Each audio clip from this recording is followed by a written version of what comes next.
This week, a new king was sworn in Malaysia. Now, I don't know how many of you know this, but Malaysia has a rotational monarchy system. It's quite interesting. There are 9 royal families in the country, and the heads of these royal families take turns to be king. In Malaysia, the king is known as the Yang Pertuan Agong. It translates to he who is made lord. Every 5 years, Malaysia swears in a new king. On the 31st of January, Sultan Ibrahim Sultan Iskandar of Johor was sworn in. Sultan Ibrahim ibni almarhum Sultan Iskandar. Maka dengan lafaz ini, therefore, with this oath, we truthfully and honestly swear that we will abide by executing the governing of Malaysia in fairness, by following the laws and governance that has been legitimized and publicized from this moment on. We also swear, truthfully and honestly, that we will always keep the religion of Islam above the governance that is fair and safe within this nation. dan yang akan kisah. So who really is Sultan Ibrahim? He's from the southern state of Johor. Sultan Ibrahim is 65 years old and he's one of Malaysia's richest men. Bloomberg estimates that the Sultan's family assets are worth at least $5.7 billion. But his empire reaches beyond that.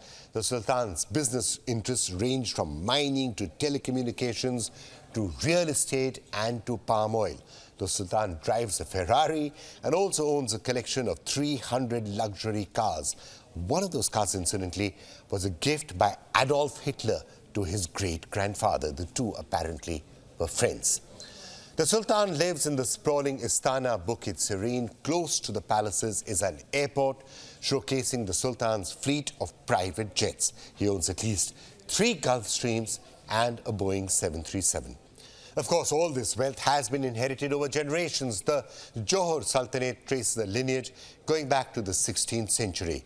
Sultan Ibrahim is Instagram savvy. He has nearly 1 million followers and is pretty popular among the residents of Johor. You see, kings in Malaysia have a mostly ceremonial role. But Sultan Ibrahim is expected to have more influence on domestic and foreign policy than any previous king. And why is that? Well, number one, this Sultan is not afraid to voice his opinion. He speaks on issues that are traditionally reserved for politicians.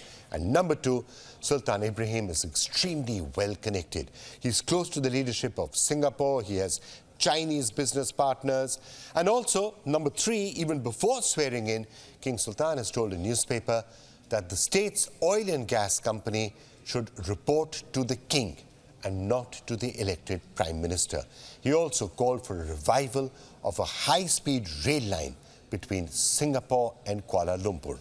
The Sultan also said he does not want to waste his 5 years on the throne as a puppet king, and that he will focus on fighting corruption and deepening unity in Malaysia.